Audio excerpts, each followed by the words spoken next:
संत परमात्मा स्वयं आते हैं साधु रूप बना के अपनी प्यारी आत्माओं को सतमार्ग बताते हैं। कबीर परमेश्वर आते हैं, साधु रूप में बैठे थे तो सदना कसाई ने सत्संग सुना। परमेश्वर जो संत रूप में आए हुए थे, कबीर जी बड़ा प्रभावित हुआ, अपने कर्मों की तरफ झांका और कहा भगवान मैंने तो नाश कर दिया, क्या मेरा भी उद्धार हो सके गुरुदेव, हे महात्मा जी। तब संत ने कहा, संत रूप में परमात्मा विराजमान थे, कहने लगा भाई आगे पाप करो ना और पिछले माफ हो जाएंगे इस भक्ति साधन से, मैं बताऊंगा ऐसे। परमात्मा ने पूछा तू कौन है भाई? कि मैं कसाई हूं जी, मैं कसाई हूं, कसाई सदना कसाई, सदना नाम मेरा सदना नाम है, क्या मेरा मुझ पापी का भी उद्धार हो सकता है? परमात्मा ने कहा भाई होगा, कति हो जाएगा, पर बेटा आगे ना करिए। कहने लगा जी क्यों कर बात बनेगी, और तो कोई साधन नहीं रोजी रोटी का। परमात्मा संत जी ने कहा, परमात्मा संत रूप में बैठे थे, बेटा पेट में भगवान ने पाला तू, जब कौन रोटी लेकर जाया करता तेरी, कौन पहुंचाता था? और माँ के गर्भ से बाहर आते ही माँ के सतन में दूध दे दिया, उससे पहले दूध नहीं था, तो क्या अब वो तेरी संभाल नहीं करेगा? लगा जी मेरा तो काम ना चले, बालक भूखे मर जाएंगे, मेरा तो और कोई काम नहीं, मैं तो नौकर हूँ कसाई का और मन्नत यू काम करना पड़ेगा। तो परमात्मा ने सोची भाई ये तो सारे बांध रखे काल ने। कहा, परमात्मा ने कहा बेटा इसने छोड़ दे तू। तो सदना कसाई कहने लगा महाराज जी को कर छोड़ो, भूखे मर जाएंगे, बालक नाम लेना चाहे उठे नहीं, मेरा उद्धार कर दे गुरुदेव, उद्धार कर दे, मैं तो कति नरक में गया। परमात्मा बोले भाई मैं दोनों बात क्यों करूंगी मेरे? फिर परमेश्वर ने सोचा चल भाई अच्छा कसूती है इसकी, तो बहुत जबरदस्त इच्छा भगवान में। तो मालिक ने कहा ठीक है बेटा तू नो करिए,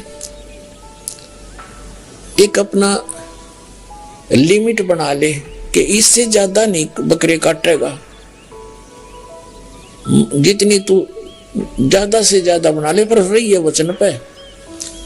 अब सदना बोला जी ठीक है। उसने सोचा रोज के 5-4 काटने पड़े हैं, हम बेईमान से हैं। कहने लगा अब जी 100 तो ज्यादा नहीं काटूंगा। परमात्मा बोले अच्छा भाई जाते, ठीक है बेटा देख रही है वचन पे, अकजी पक्का हूं मैं वचन का। अब क्या हुआ कि उस शहर में राजा की लड़की का ब्याह हो गया, बारात आ गई और उसमें बकरे दारू चल रहे। मुसलमान बादशाह था, मतलब मांस तो आम खाते हैं, दारू शराब तो नहीं होगी खैर। अब उसके सदना के मालिक ने आदेश दिया कि सदना बड़ा ऑर्डर आ गया उससे, और भाई ला दिए बकरे ला कर रख दिए 20। अब 20 काट दिए सदना ने, फिर डिमांड आ गई 20 की और। कहने का भाव ये है कि 100 के 100 बकरे कट गए। और सदना ने सोचा हे भगवान कति पूरी बात बनी, हे भगवान आपने प्रण भी आपने रखा, मेरी तो प्रतिज्ञा भी आपने रखी, मांझ दो के हथियार धर दिए, अकरेगी इज्जत आजत कति नाश हो गया था। इतने में परमात्मा ने क्या किया, एक बहुत बड़े व्यापारी का रूप बना के पहुंच गया सदना के मालिक के पास और कहा भाई मैंने ऐसे ऐसे कांटेक्ट करना, एग्रीमेंट करना तेरे से, रोज के 20, 30, 50 बकरे चाहिए और मैं ऐसे आगे सप्लाई किया करता हूं। तो बड़ा खुश हो गया वो सदना का मालिक कसाई, कहने लगा भाई ठीक है। और वो बोला जी बाकी एग्रीमेंट कराएंगे सवेरे, तो मैं थक रहा हूँ, भूख लग रही है कि मैं खाना खिलाओ और बढ़िया बढ़िया स्वस्थ बकरे का मांस बनवाना। अब कसाई ने आदर किया नौकर के, सदना इधर आ। अब वो सदन कसाई आ गया, खां जी कि एक बकरा काट फटाफट। और बड़ा व्यापारी आया है, बड़ा एग्रीमेंट हो गया है, होगा बड़ी बढ़िया अच्छा। अब सदना के हाथ पैर फूल गए। क्या वह बात बिगड़ गई भाई, तो ना बड़ी बात, आज तो प्रतिज्ञा भंग होगी। अब उसने सोचा कि जब बकरा ना काटूंगा तो यू मालिक नौकरी तो निकाल लेगा, और जब बकरा काट दिया तो वचन भंग हो गया, मेरी तो बात बिगड़ गई दोनों तरफ से।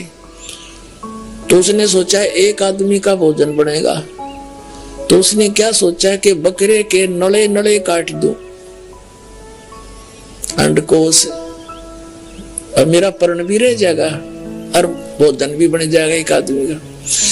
हथियार उठाया और बकरे के वो नले काटने चाहे, बकरा बुलवा दिया परमात्मा ने बोला सदना और देख भाई मर्यादा ना तोड़े, ना जाने कितनी बार तो तू बकरा बन दिया और मैं बना कसाई, और देखियो मैंने तेरे गल काटे हैं, तेरे को ऐसे नहीं काटा जैसे तू काटने जा रहा है। अब सारी रात तड़प कर मरूंगा मैं, तन्ने भी फिर मैं ऐसे ही काटूंगा तेरे को, ये देख लेना। अब बकरा किस सदना किसके बकरे काट रहा था, हाथ मत कर छूट गई, कप खड़ा खड़ा बकरा बोले ना, कटर बैठ गया रोवे। मालिक ने बाट देखी, रसोई में आवाज लगाई, रसोई से संदेशा गया जी अभी तक आया नहीं, मटेरियल पदार्थ नहीं आया, बनाऊं क्यों कर।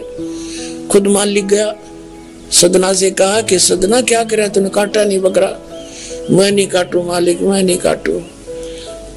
उसने सोचा ये तो दुश्मन है, ये प्रसन्न नहीं है मेरे इस एग्रीमेंट से, ये काहे का नौकर है। अब ल तू नहीं काटे ना, ल मैं काटू। उठा गुस्से में सदना के दोनों हाथ काट दिए उस कसाई मालिक ने, अरे एक मारी लात करते पार काट दिया। अब जैसा भी ट्रीटमेंट वगैरह करा करो का, महीने 2 महीने रो पीट कर उन्हें सोची क्या करूं भाई। उसने सोचा चल पड़ी यहाँ से। उस संत ने कहा था मैं वहां जगन्नाथ के मंदिर में रहता हूं, वहां आ जाना। उस जगन्नाथ के मंदिर की तरफ चल पड़ा। भी परमात्मा ने जब इतना चमत्कार दिखाया है, बकरा बोलिया इसे बुंडे काम ना मैं तो कदे भी ना करूं, मरो से जीवा से भूखे मरे।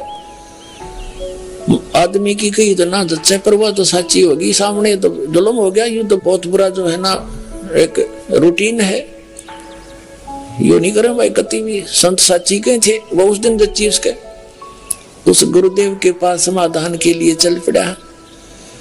देख कहां तक बिजली गिरती है इस बुंडे कर्मों से, कैसे फिर जो मालिक परम संत की नमाज रक्षा कैसे होती है। अब वो चला जा रहा था, एक नंबरदार के घर पे रास्ते में जा रहा था, नंबरदार के घर पे रुक गया और कहा जी मैं रात न रुकूंगा, मैंने आगे यात्रा पे जाना है, जगन्नाथ में जा रहा हूं। तो पहले धार्मिक वैसे तो आम व्यक्ति की बहुत इज्जत करता था, अतिथि की। नंबरदार ने सदना को रोक लिया, रुक जा भाई, भाई रोटी खाइए, अलग से व्यवस्था कर दी, खाना खुना खा ठाठ तरह। अब क्या हुआ कि उस नंबरदार की पत्नी जो थी वो बैड कैरेक्टर थी, उसने सदना के साथ दुर्व्यवहार करने की चेष्टा की। वो रोने लग गया, माई मैं तो वहां दुखी व्यक्ति हूँ, रात काटनी है, काटन दे तो काट दे ना, मैं भी चला जाऊंगा। तो उसने फिर रो शोर मचा दिया, अपनी बेइज्जती समझ के लोग इकट्ठे हो गए, अक्यों मेरी इज्जत का गाक बने था। पकड़ लिया और वहीं उस शहर के अंदर, साथ में शहर था, वहां ले गए। राजा था, वहां का नवाब था, उसके सामने उसको पेश किया गया, उसको सजा सुना दी कि इसको मीनार में चिन दो, भुगत कर मरे। इसको कितना नंबरदार ने इसको इज्जत से रखा और इसने धोखा किया, उसी के साथ पत्नी के साथ दुर्व्यवहार करने की चेष्टा की। अब मीनार के अंदर खड़ा करके मीनार चढ़वा दिया, बंद कर दिया। अकाक मर जाएगा चिल्ला चिल्ला के, रो पीट के। तब सदना ने अर्ज करी, है गुरुदेव मैं तो पापी आत्मा था, मुझे तो इससे बदतर मौत मार दो, लेकिन मुझे ये भगत कहे थे कि मंदिर में जावे ढेड और इसे इसके गुरु होंगे, और ऐसा करता था ऐसा करता था। दाता आपके नाम पर बट्टा लग गया तो मैं तो नीच था, तो इससे भी बुरी मौत मार देते दाता। इस भक्ति की इज्जत रखियो मेरे मालिक। इतना ही कहा था, वो सारा मीनार फट गया और ईंटें उन सरपंच के सर में लगी। उसकी पत्नी के दोनों सतन कट कर वहीं गिर गए, खून चल पड़ा। और जिन्होंने ये संदेश सुनाया था, अन्याय का फैसला सुनाया था, उनके सिर में ईंट लगी दादा के। और देखा इतना आवाज हुई, आसपास सब भागे आए, देखने आए, और सदना के दोनों हाथ पूरे हो गए, कटे हुए नहीं रहे। बोलो सतगुरुदेव।